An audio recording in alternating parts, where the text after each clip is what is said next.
This is Bible study.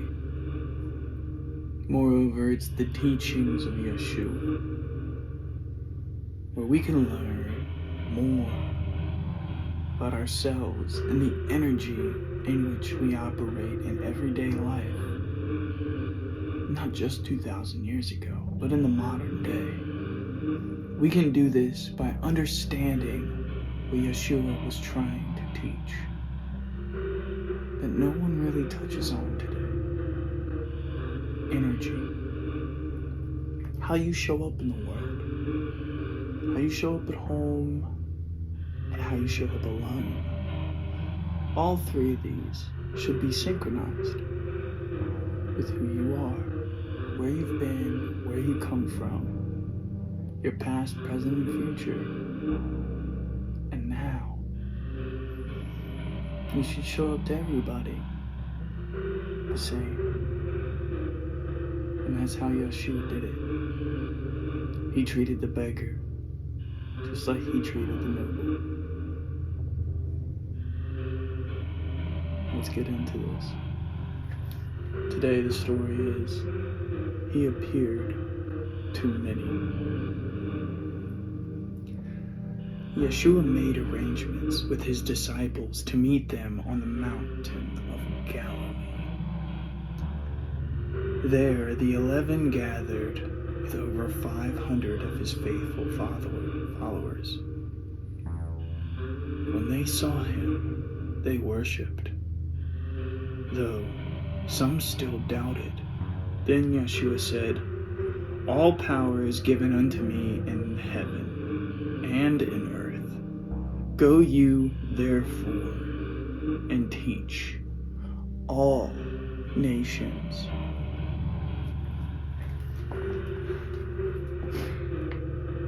All the nations.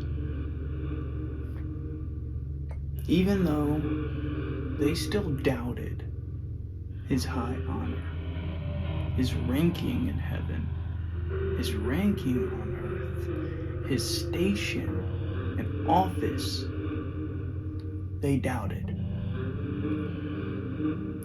Because his station and office and rank was that of the Spirit. They could not see it with their eyes. They could only feel that this one was different. This man was different. Some hated him for it. Some marveled.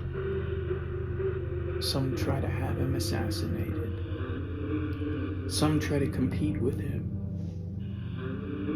But they all knew one thing, one commonality.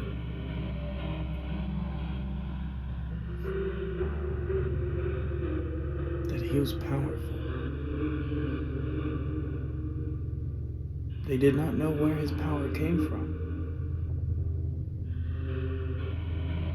But there was something odd. Something they'd never seen before. Something that could only be explained by God. The divine. Belief.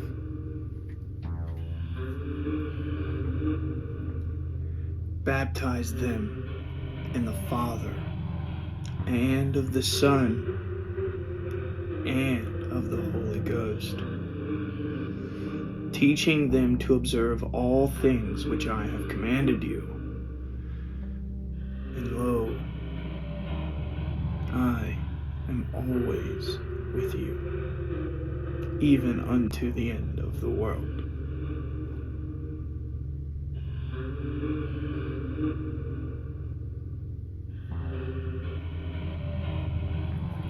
Even to the last day.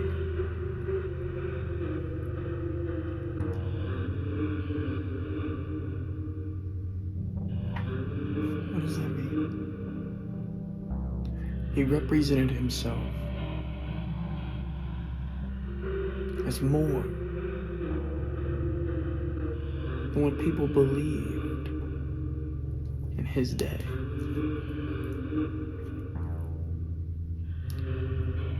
He represented of something that was infinite, that could not die, something of stature, something you could stand on, something you could build on.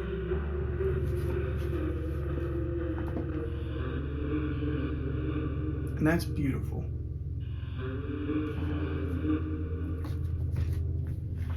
Because he was trying to teach that each of us had the power, if only the determination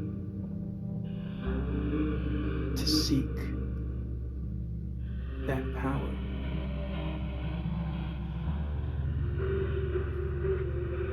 To seek the knowledge in which Yahshua was trying to teach.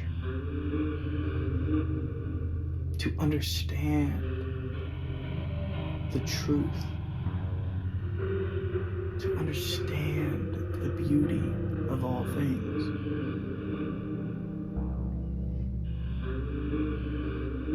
The infinite impossibility of nothing being created from nothing, and yet being something, which is our reality. We exist because we exist. Therefore, we're infinite because everything is infinite.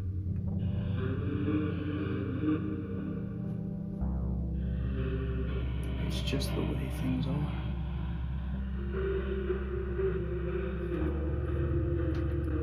Just because you can't remember doesn't mean it's not true.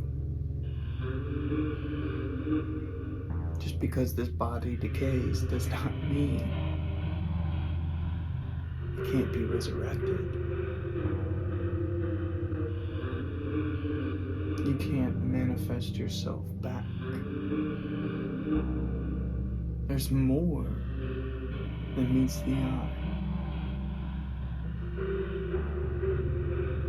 There's more to understand. There's more if you seek it. You simply just have to believe that you'll find it. Let's move on. Oh, I didn't get the card. Give me 1 second. Today's card. The 8 of Cups. Oh, that's upside down.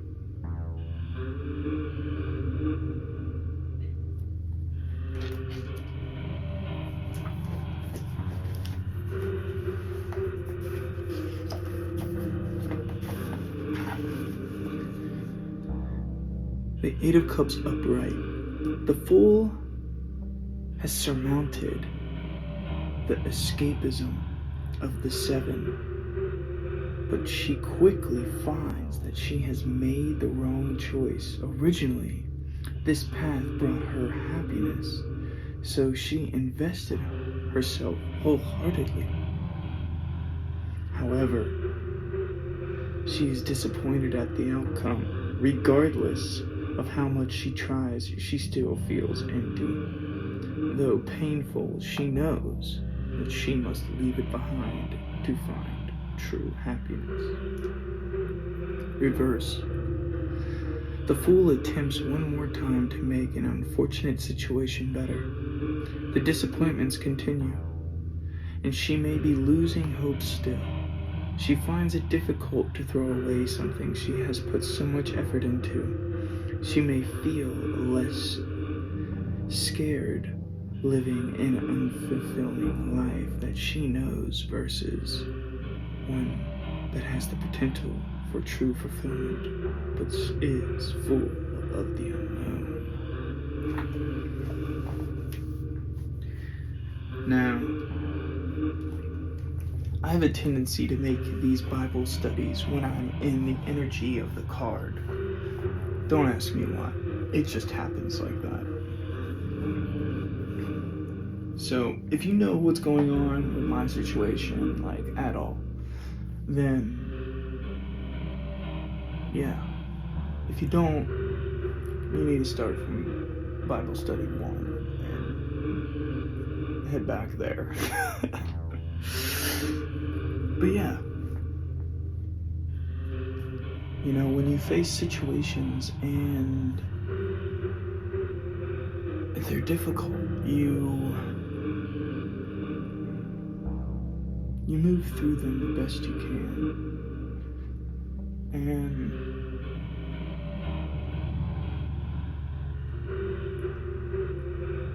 I don't like to do anything without leaving clues, you know? Because growing up, I always felt like God was watching. I always felt like someone was watching. So I would leave little clues, you know, to what I was going through on the inside. And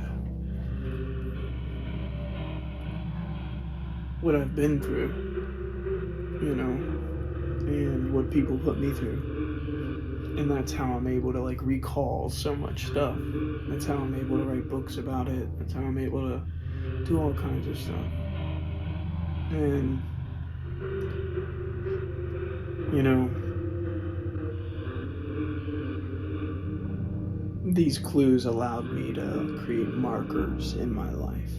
So at any moment, I can go back to that proportion of my life in my mind and relive those clues.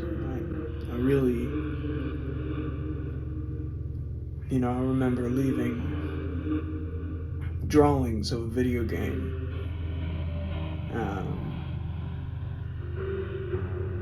As a clue to my parents, you know, like what I was facing. You know, I had built this entire video game out of drawings, the whole story and all. And, you know, and it was filled with constant battles, constant death, war, famine, disease. Like, it was just filled with so much pain and suffering. And, you know, and there was this one guy who would walk through all the battles and no one dared to, you know, fight him. So everyone in the battles would move around him, you know, because he had a reputation of literally killing everything that he touched. And it was always on accident. You know, he would try to help somebody and they would die. You know, every time he touched him, you know. And so, like, he got to the point where it's almost like he had a death wish, and he would just go to these battles, you know, and with these world wars and things of that nature, and he would just walk through them, you know, bullets flying everywhere, arrows, you know, swords, you know, whatever, and he would never be struck, and all he ever wanted to do. Looks like my mic's dying. What's up? Let's move on. Let's go to the angelic realm.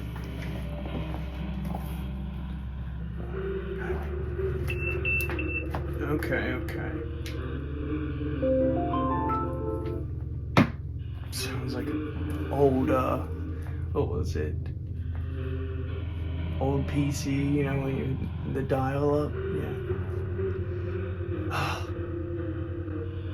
It's literally Bath Cool again. That's crazy. Alright, Bath Cool. We gotta give somebody else a shot here.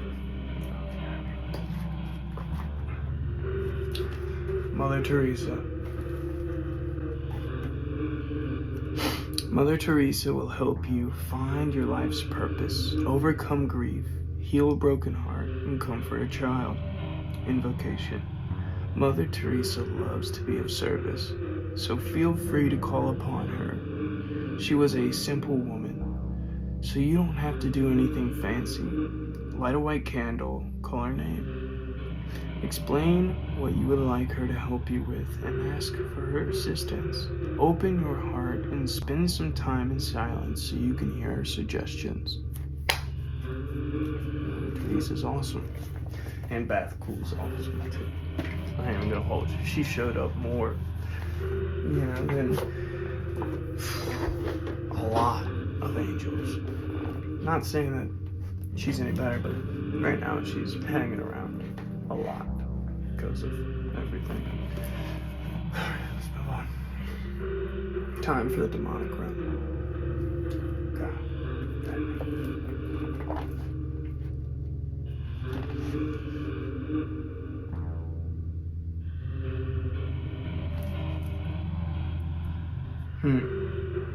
Anybody heard of John Bosco? Bosco? He's talking about a visit to hell. Among the many dreams recorded by John, one of his longest and most vivid concerns a frighteningly realistic visit to the bowels of hell. John is accompanied by the man with a cape. John sometimes protested in his dream and tried to resist the guide, but he could not put off whatever business was intended for him in that night. As with all John's lucid dreams, this one follows a religious theme, conforms to the Catholic doctrine, and provides John with guidance and instructions from running his program for boys.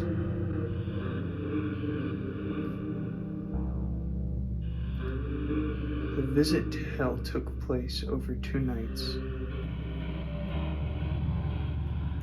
No sooner had I fallen asleep than I dreamed that I saw the most lonesome toad, huge as an ox, enter my room and squat at the foot of my bed. I stared breathlessly at its legs, body, and head, swallowed, and grew more and more repugnant. Its green body, fiery eyes, and red-lined mouth and throat, and small bony ears presented a terrifying sight. Staring wildly, I kept muttering to myself that the toad had no ears. This is one really, really weird dream. Yeah, apparently he had a bunch of lucid dreams, and pretty cool. I ain't gonna get into it tonight. Maybe another night. But